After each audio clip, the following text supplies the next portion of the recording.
Tu esperas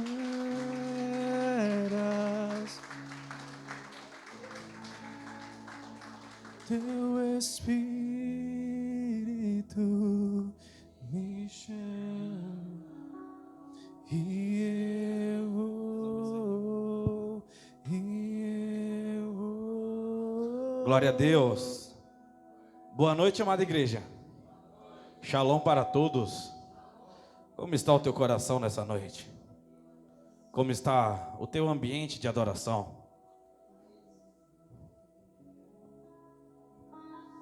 Deus, glória a Deus, aleluia.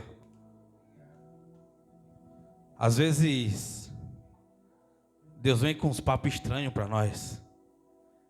Por que estranho? Porque está falando sobre fazer coisas que nós não estamos habituados a fazer. A gente olha para uma nação que estava em crise, a gente olha para uma nação que estava um caos total. E as pessoas estavam desacreditadas de Deus. Na verdade, elas já tinham vivido coisas impressionantes, os antepassados dela tinham vivido coisas assim sobrenaturais, mas estava um tempo onde que um príncipe, um rei, resolveu no coração dele quebrar um mandamento que o Senhor tinha dado para ele não quebrar, e nenhum daqueles a qual Deus tinha escolhido e mandado eles ir para uma terra que ele escolheu. Uma terra que manava leite e mel, uma terra de grande prosperidade, uma terra de muita alegria, uma terra de proteção, uma terra onde que tinha bons soldados, uma terra de paz. Abra sua Bíblia comigo no livro de 1 Reis. O capítulo é de número 18. E o verso é de número 44. Deus já pediu alguma coisa estranha para você?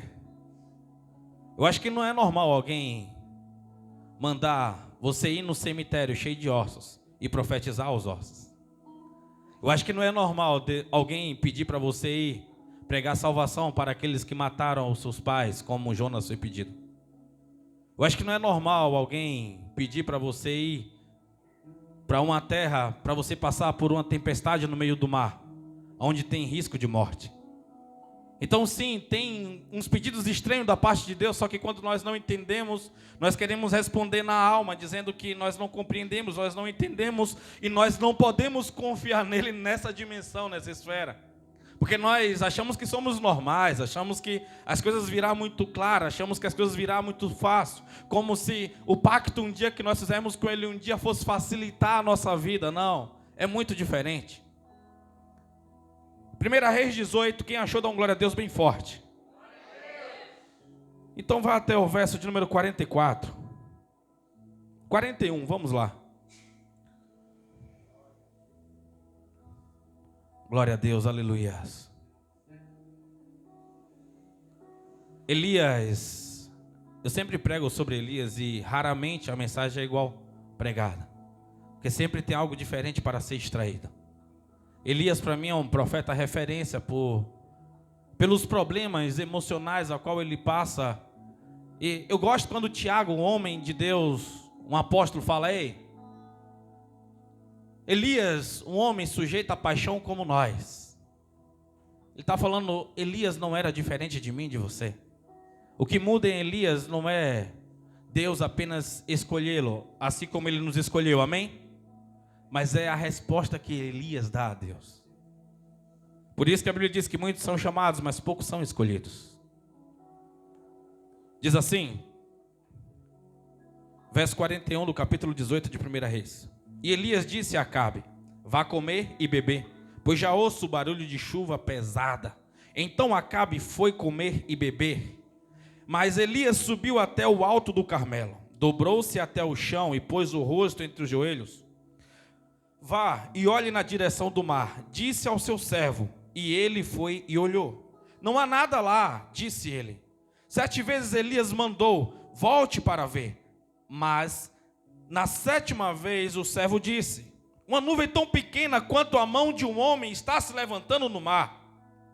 Então Elias disse: vá dizer a Acabe, prepare o seu carro e desça antes que a chuva impeça. Enquanto isso, nuvens escuras apareceram no céu. Começou a ventar e a chover forte, e Acabe partiu de carro para Jezreel. O poder do Senhor veio sobre Elias e ele, prendendo a capa com um cinto, correu à frente de Acabe por todo o caminho até Jezreel. Amém? Ore por você nesse momento. Coloque a Bíblia no teu assento e tira o capacete que já vem pedrada.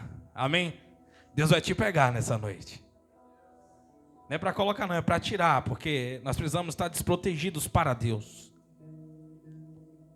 Então não espere vir algo do altar, porque o que vir não vai vir do altar, vai vir de dentro de você. Deus fala de dentro para fora. É a chave que é virada. Por favor, levante sua voz em oração por você nesse momento. Coloca a mão sobre teu coração e profetiza, igual Ezequiel em cima daquele vale de ossos secos.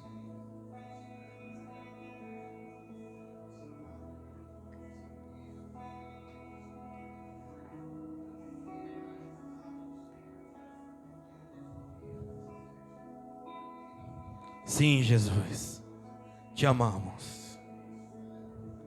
Sim, Jesus, estamos aprendendo a te amar. Sim, Jesus, só tu sabes. Que o Senhor nessa noite venha falar ao nosso coração. Fale à nossa alma, fale ao nosso espírito. Fale aos nossos corpos. Fale nesse ambiente. Fique à vontade para o Senhor tocar em lugares, tocar aonde o Senhor achar necessário em nossa vida.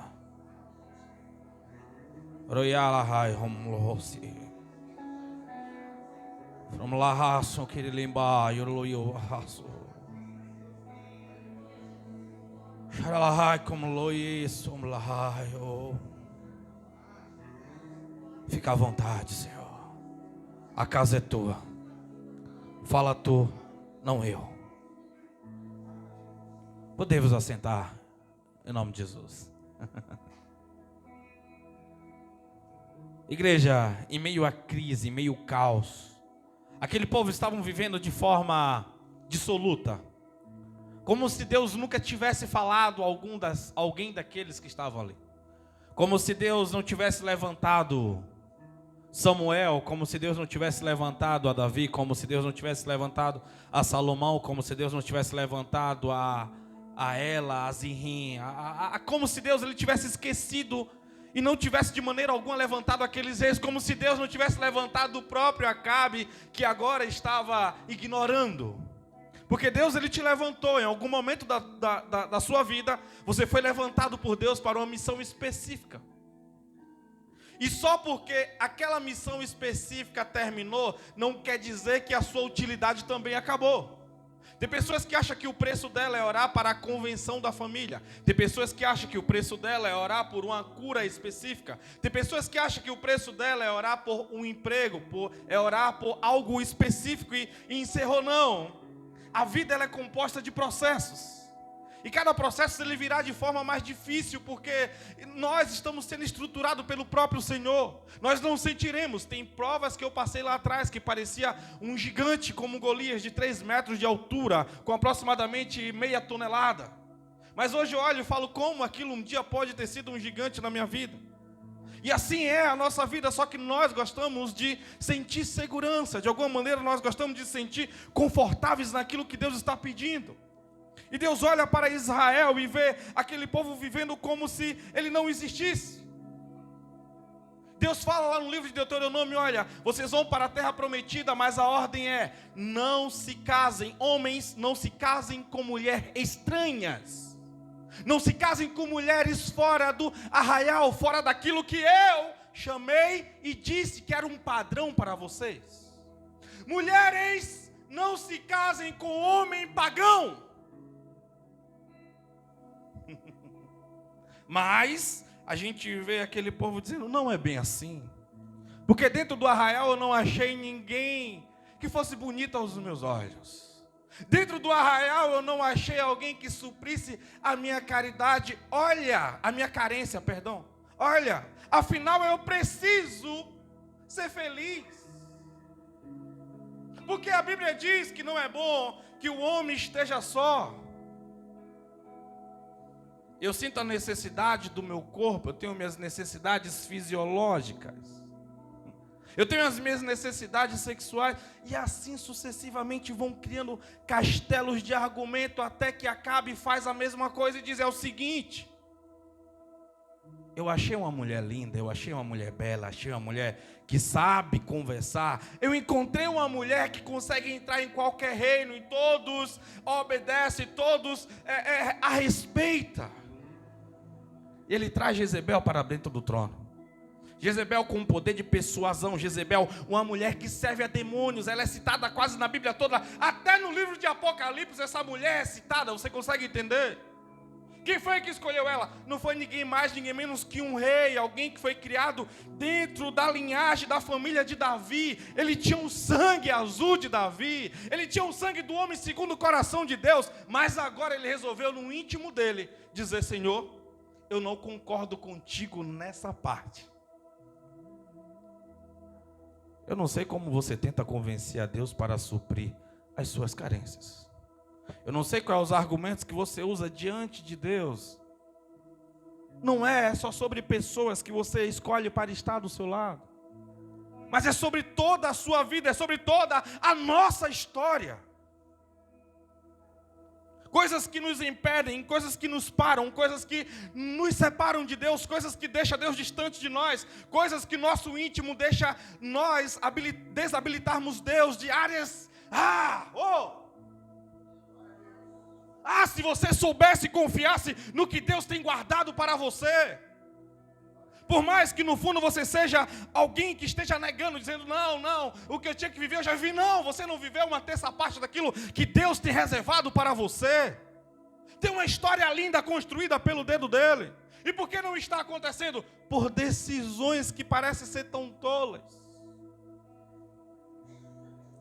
Por decisões que você acha que não tem nada a ver.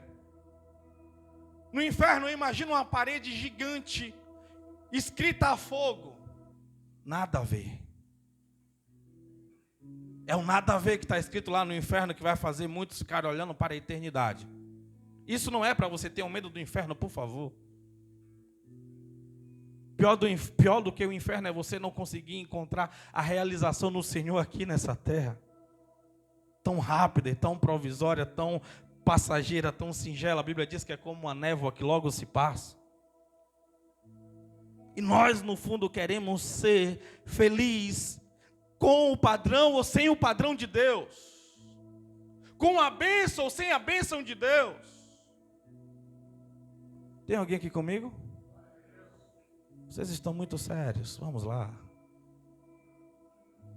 Igreja, Acabe, quando ele traz Jezebel para dentro do altar, Jezebel agora cria decretos.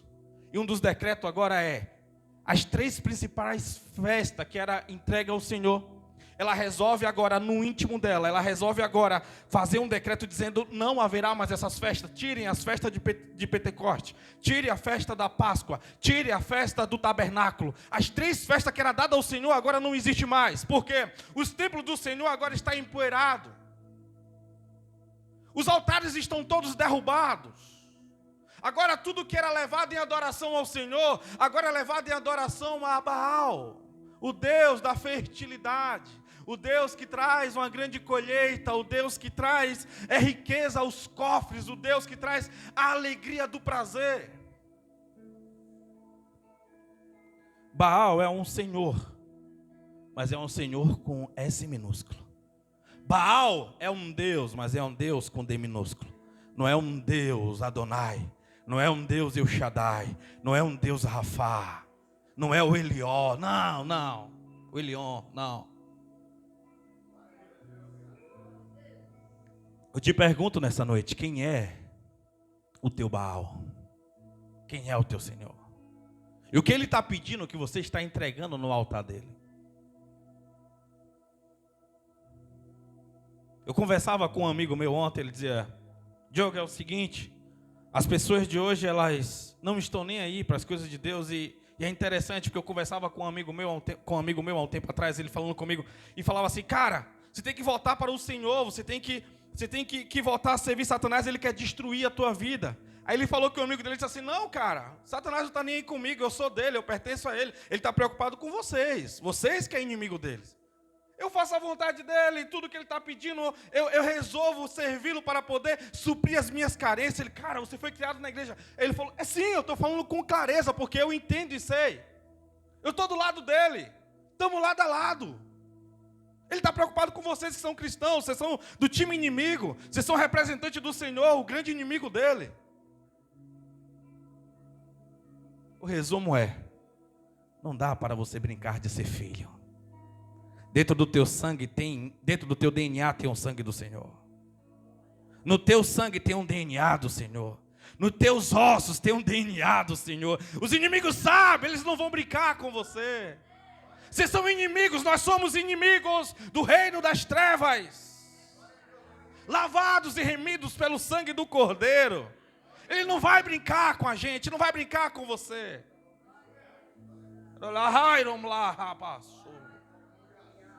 Não dá, não dá. Fomos chamados para algo diferente.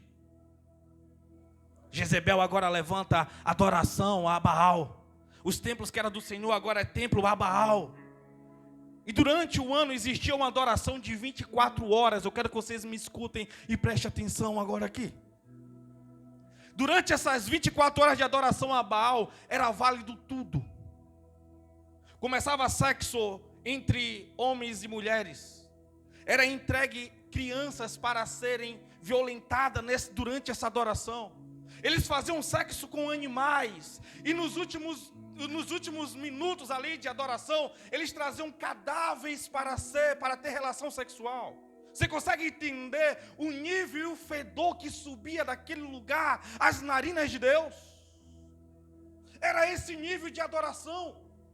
Aquele povo que adorava a Deus era levado idosos para poder ter relação sexual. Aquele povo que aprendeu sobre o Pentateuco, que aprendeu sobre os 10 mandamentos, agora eles estavam nem aí para Deus, eles precisavam suprir a carência.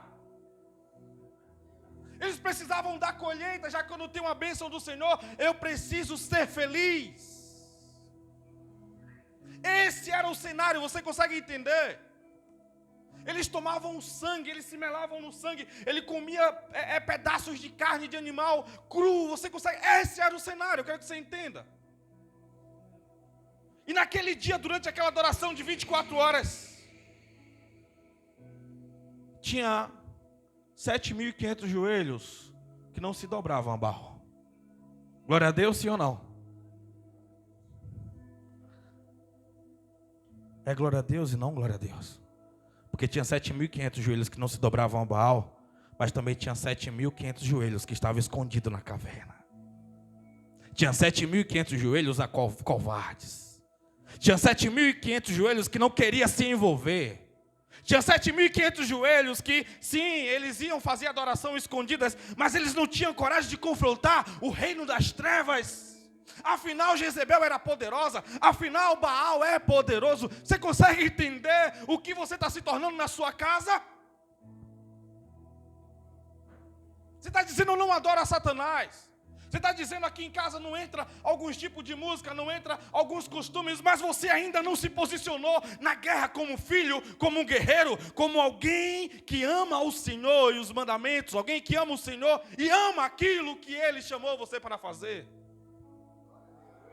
Deus dá um zoom e vai lá em Tísbita. E ele vê alguém orando. Senhor, me dê uma oportunidade que eu serei um guerreiro, eu destruirei tudo aquilo que não é do teu agrado. Deus ouviu aquela oração.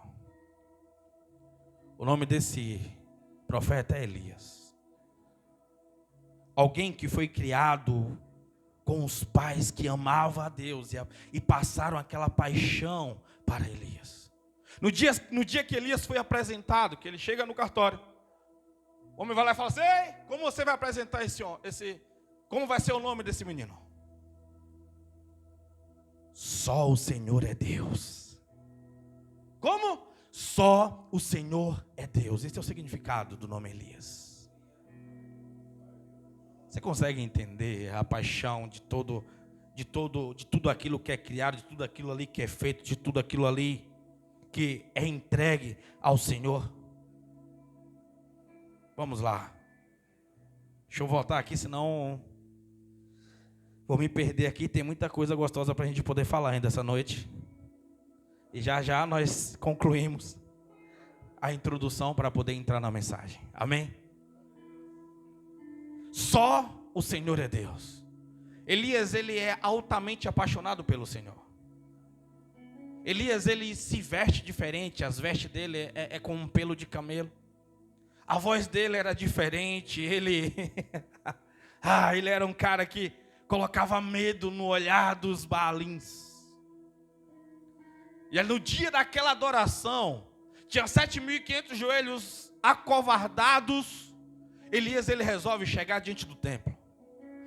Naquela redondeza, Jezebel mandou fazer uma estátua a Baal, que dava para enxergar de 2 quilômetros de distância. Você consegue entender o tamanho dessa estátua gigante? E a adoração estava ali embaixo, no pé.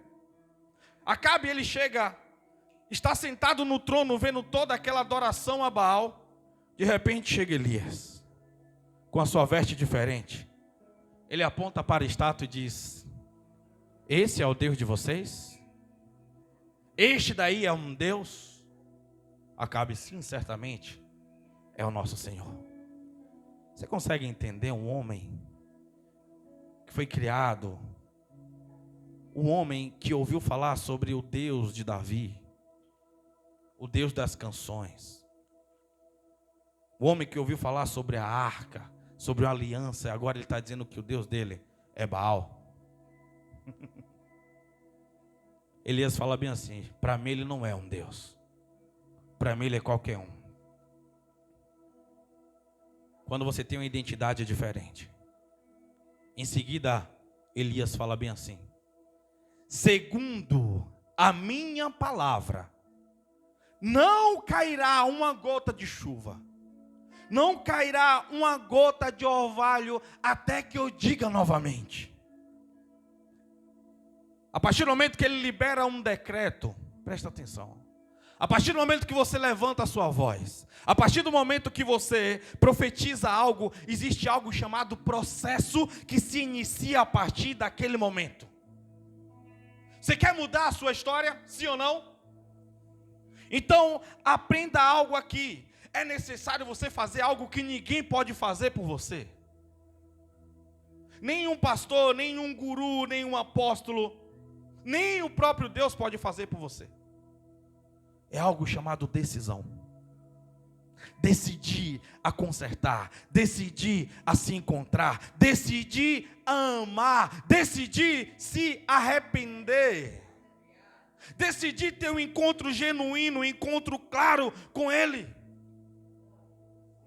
Satanás, ele deixou aqueles 7.500 joelhos acovardados, porque ele sempre gritou. A Bíblia diz que ele ruge como um leão, não que ele é um leão. Ou seja, ele ganhou muitas batalhas no grito. Você lembra quando Golias chegou ali no vale de Socó? Ele dá um grito e a Bíblia diz que todos os soldados se escondem, ficam amedrontados. Até que chega alguém e diz: quem é esse incircunciso? Quem é esse inseto que está falando assim com meu Deus, com a minha nação? Ou seja, quando ele se posicionou, Golias já viu que tinha algo diferente. Quando ele se posicionou, os irmãos dele sabiam que tinha algo diferente. Quando ele se posicionou, o próprio rei Saul sabia que existia algo diferente. Está na hora de você se posicionar, está na hora de você se direcionar, está na hora de você se levantar, está na hora de você profetizar, está na hora de você decretar. O Senhor não irá fazer por você. Ele vai estar do teu lado, Ele vai te dar força, vai te dar poder, mas a decisão tem que ser sua. Ele não liberou o poder que Ele liberou a Elias para os 7.500 joelhos, mas Ele liberou para Elias por causa das decisões de Elias. Ele liberou para Elias porque Elias resolveu confiar, Elias resolveu confrontar, Elias resolveu amar, Elias resolveu ser. E não é fácil, é desesperador.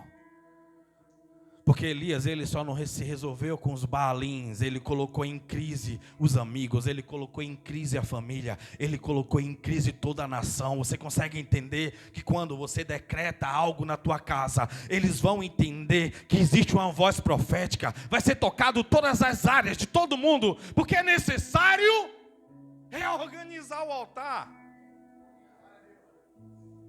Porque quando você decreta, quando você profetiza algo, quando você diz, olha Deus, eu quero que o Senhor entre com justiça na vida de Cicrano, eu quero que o Senhor entre com justiça na vida de fulano. Você está dizendo, pode me levar para o deserto.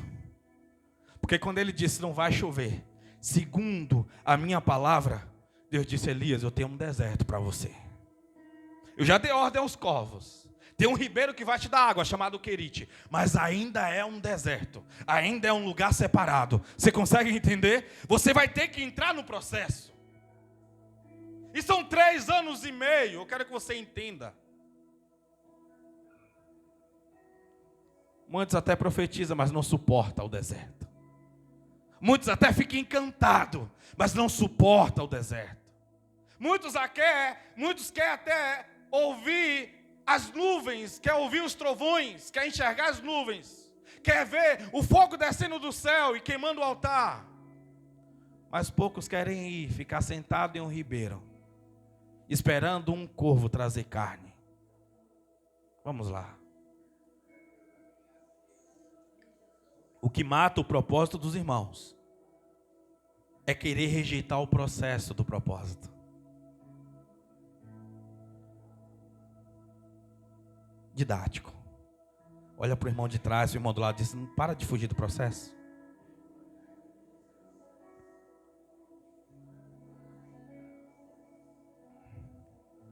O processo é necessário. E o processo que Deus tem para mim não é o mesmo processo que Ele tem para você. O processo da vida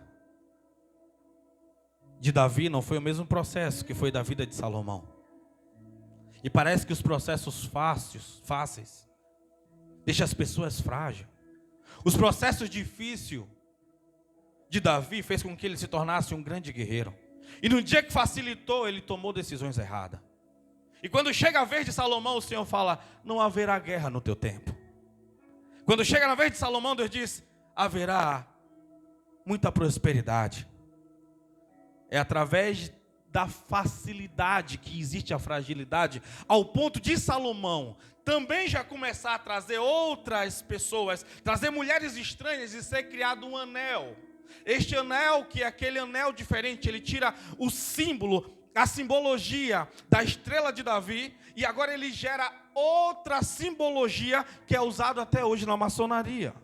Quando Jezebel vem para a casa de Acabe, ela não está interessada em Acabe, mas ela está interessada na autoridade que foi dada através de Salomão e Davi. Você consegue entender? Tem pessoas que vai chegar na sua vida, não é de olho na sua pessoa, mas ela pode ser um cavalo de Satanás para poder tomar aquilo que só você recebeu como herança do Senhor. Jejue pelas suas amizades.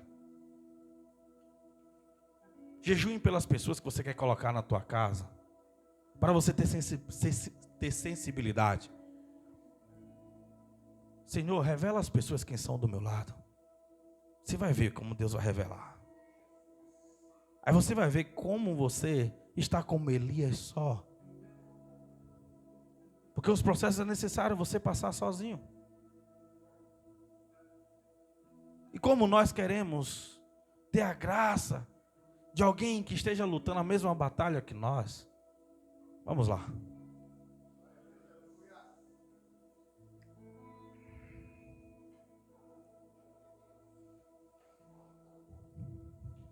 Não deixe Satanás ganhar no grito. Assim como Golias gritava, a gente vê um Davi gritando do outro lado. E quando Davi grita, existe uma troca de forças ali. Eu fico com a palavra do Senhor dizendo, maior que está em você do que está no mundo. Eu fico com a palavra do Senhor dizendo que Ele me deu a chave dos reinos. Eu fico com a palavra do Senhor dizendo que Ele estaria comigo todos os dias até a consumação dos séculos. Eu fico com a palavra de Deus dizendo que eu não estaria só ratificando. Eu quero que você entenda que nos processos da vida é necessário você estar com o coração disposto a ouvir Ele até o final. Vamos lá. É necessário levantar a voz de guerreiro. É necessário você confrontar os Baals que está na sua vida. Tem Baal segurando em 3, 4 áreas da sua vida, áreas emocionais, áreas financeiras, áreas da saúde, áreas de relacionamento interpessoal. Tem gente que não se dá bem com ninguém, isso não é normal. Tem gente que tem uma mania de perseguição, todo mundo quer puxar o tapete, todo mundo quer perseguir, todo mundo quer derrubar. Vamos lá, você não é tão especial assim. Será que o problema é as pessoas ou você? Será que realmente só chega gente ruim do seu lado? Ou será que elas não estão dando o que você quer? Vamos lá. Por que você não deixa Deus tocar em você? Eu tenho uma pergunta para você. Jesus é uma boa companhia, sim ou não? E quando foi a última vez que você ouviu a voz dele? Falou em diálogo. Se nem Jesus você suporta do seu lado ao ponto de expulsar ele da sua mesa, por que você acha que os réis mortais, problemáticos, complexados e às vezes invejosos vai suportar você?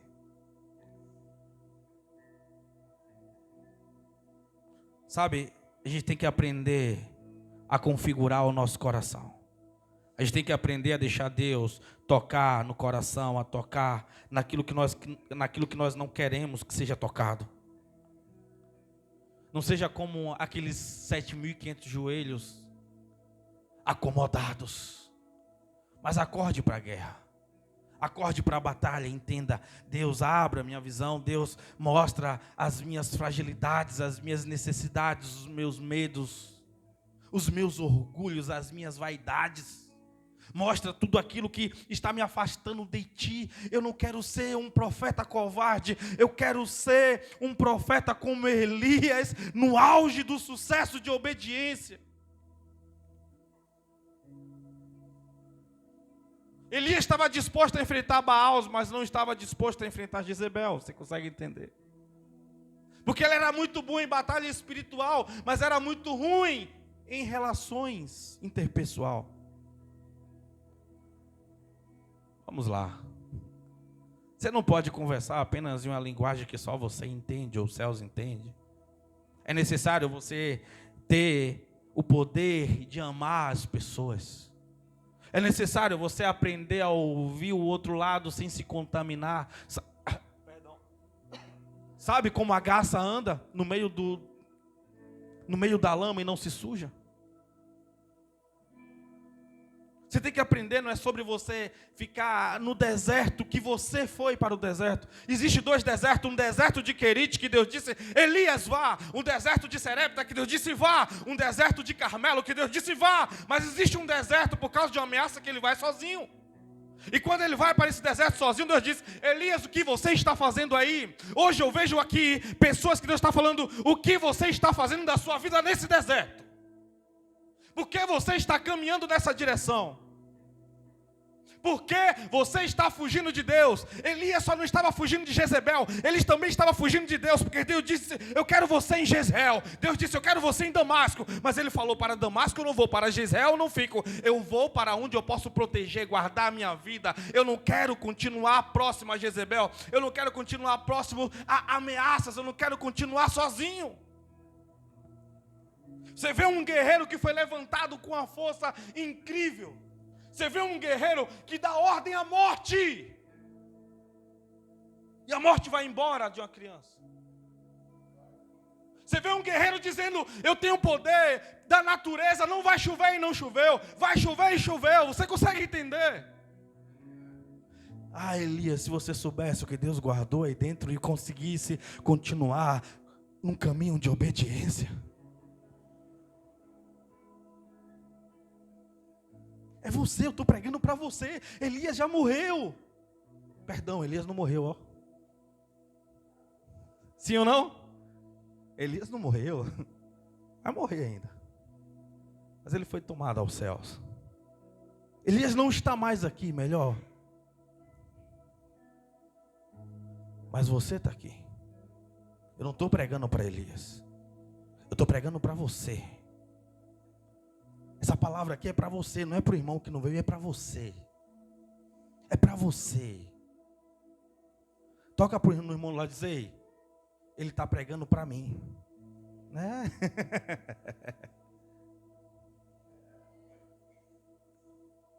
Eu quero que você entenda. O louvor é para Deus, mas a mensagem é para nós. A mensagem é Deus exortando, é Deus dizendo que me ama. A mensagem é Deus dizendo que nos ama. E a Bíblia diz que Ele corrige a quem Ele ama. A mensagem é Ele abraçando, dizendo: vem, filho meu, eu quero te trazer de novo ao início de tudo. Para de fugir, porque eu preciso que você continue o processo que você está fugindo há tanto tempo. Você precisa ser movido. A vida é feita por processos. A vida é movida por processos. Processos e processos, processos, processos. No meio dos processos nós recebemos autoridade para decretar. No meio dos processos nós entendemos. Jesus esteve aqui, teve processo para ele, sim ou não? Tinha uma cruz para ele. Tinha uma morte para ele.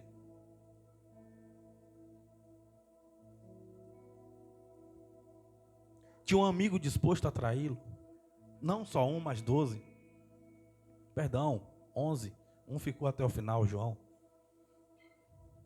Você consegue entender? Por que você acha que com você será diferente? O apóstolo Paulo, entendendo tudo isso, ele fala no livro de Romanos, capítulo 8, verso 18. Porque para mim tenho por certo que o sofrimento do tempo presente não pode ser comparado com a glória que há de ser revelada em nós. No capítulo 4 de 2 Coríntios, a partir do verso 16, ele diz: portanto, não desanimamos. Mesmo que o homem exterior se canse, o homem interior se renova todos os dias.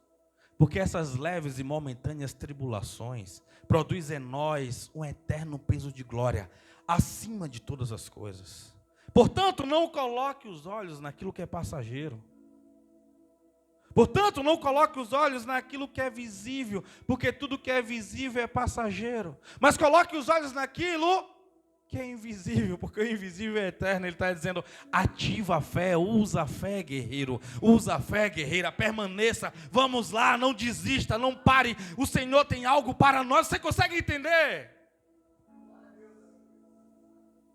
É o Senhor que está dizendo: eu não estou aqui pregando para poder entreter vocês durante 30, 40 minutos. É uma mensagem de ativação, por favor. Por que enquanto eu estou pregando você está dizendo que não dá para mudar? Por que enquanto eu estou pregando você está dizendo que não é bem assim? Por que enquanto eu estou pregando você está dizendo que já sofreu demais e eu não conheço teu sofrimento? Se converta ao Senhor Jesus. Não é a Batista, não é o pastor Diogo, por favor. Sai desse vale, sai dessa caverna. Vai para o deserto do Senhor, não para o seu. Vai para o sofrimento do Senhor, não para o seu. Ele escreveu uma história com o dedo dele, com o sangue dele. Para de ser o seu roteirista da sua vida e está escrevendo a sua própria história. Vamos lá, para nós encerrarmos. Diz assim: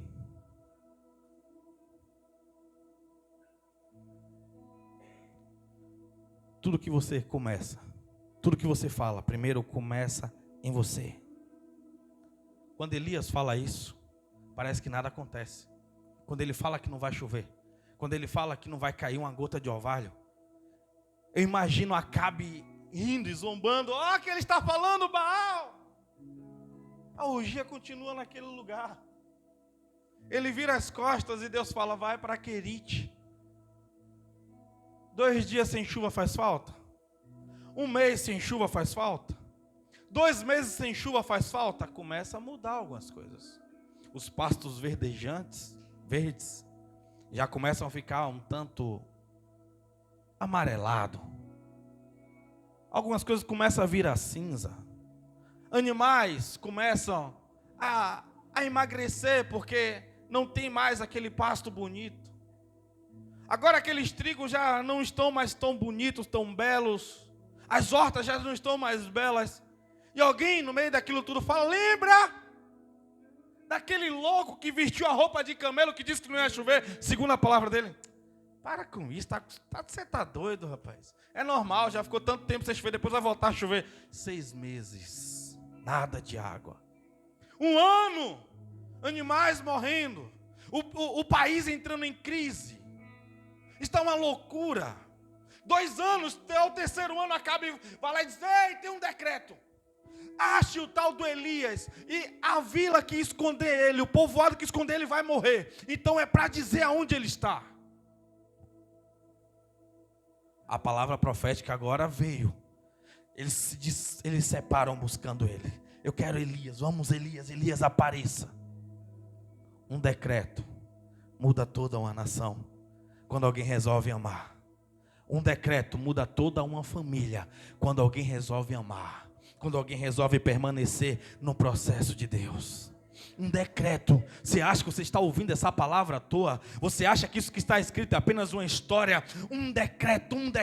Permaneça, fecha a sua boca. Para de ser mentiroso, fofoqueiro. Para de ser cheio de calúnia. Para de gostar, de amar, de falar nomes de pessoas que não estão na mesa. Pare de ser juiz da vida das pessoas. Você vai ver mudar a tua vida. Você vai ver a prosperidade entrar na tua casa. Você vai ver a saúde entrar na tua casa.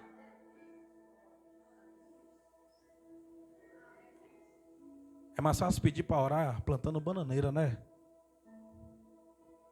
Pergunta para uma pessoa do lado: você tem problema com fofoca?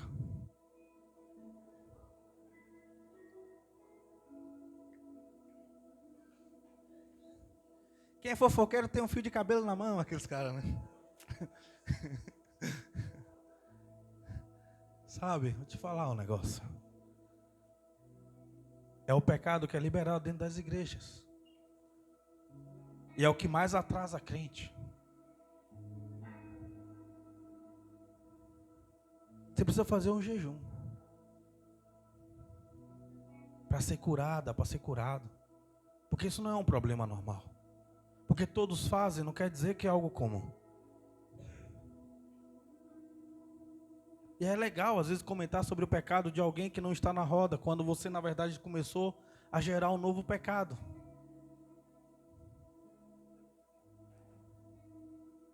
Como Satanás conseguiu enfraquecer toda uma nação, só por quê? De algo chamado fofoca. Prazer em falar da vida alheia. Meu Deus. Meu Deus, como é gostoso orar pelos traficantes. Afinal, eu não sou traficante. Como é gostoso orar pelos bandidos. Afinal, eu não sou bandido. Como é gostoso orar pelos políticos corruptos. Afinal, eu não sou corrupto. Mas e fofoqueiro? Você quer que mude logo esse assunto, né? Mas Deus está te pegando. Você falou agora que eu estava pregando para você, né? Então, deixa aquilo que te mata, aquilo que vai te curar, é aquilo que está te matando hoje. É o quê? A Bíblia fala sobre a língua, que ela tem um poder como o lemo, de desviar um percurso de um navio. A Bíblia fala que você tem 2 ouvidos, dois ouvidos e uma língua. A Bíblia fala sobre você conseguir manter ela dentro da boca. Igreja, uma igreja forte, uma igreja que resolve orar, e não julgar, e não comentar, e não falar. Como às vezes é engraçado, às vezes a gente se reunir para falar sobre alguém que partiu do nosso meio. Mas como é difícil nós reunirmos para orar por essas pessoas que foram. Como é bonito nós acharmos apoio uns nos outros para dizer: nós permanecemos, mas eles foram. Como se fosse uma vitória, quando na verdade essa pessoa está sendo lançada ao inferno.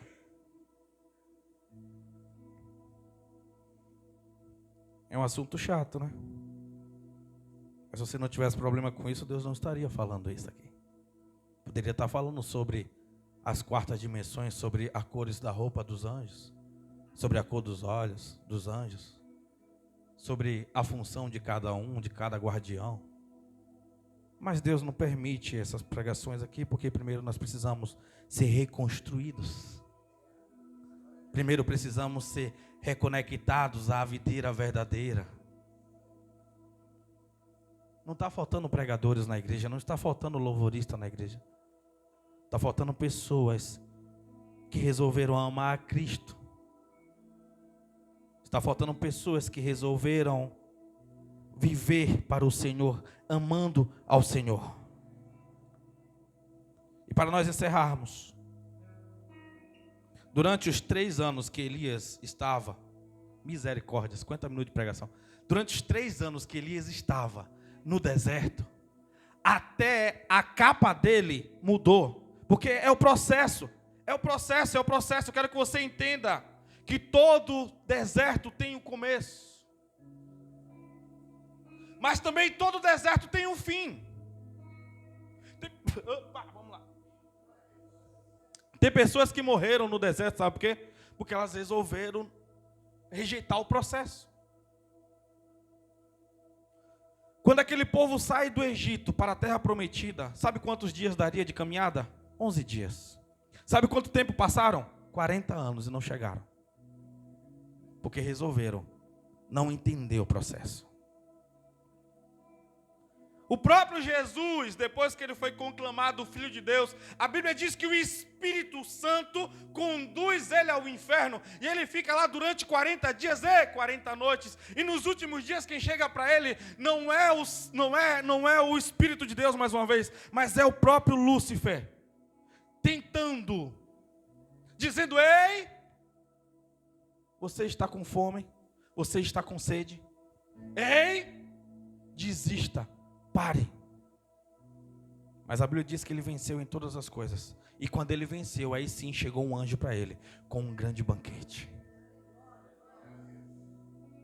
Tem um banquete para você no final desse deserto. Não aceite antes as bandejas. Eu quero orar com vocês para nós irmos embora. Vamos lá.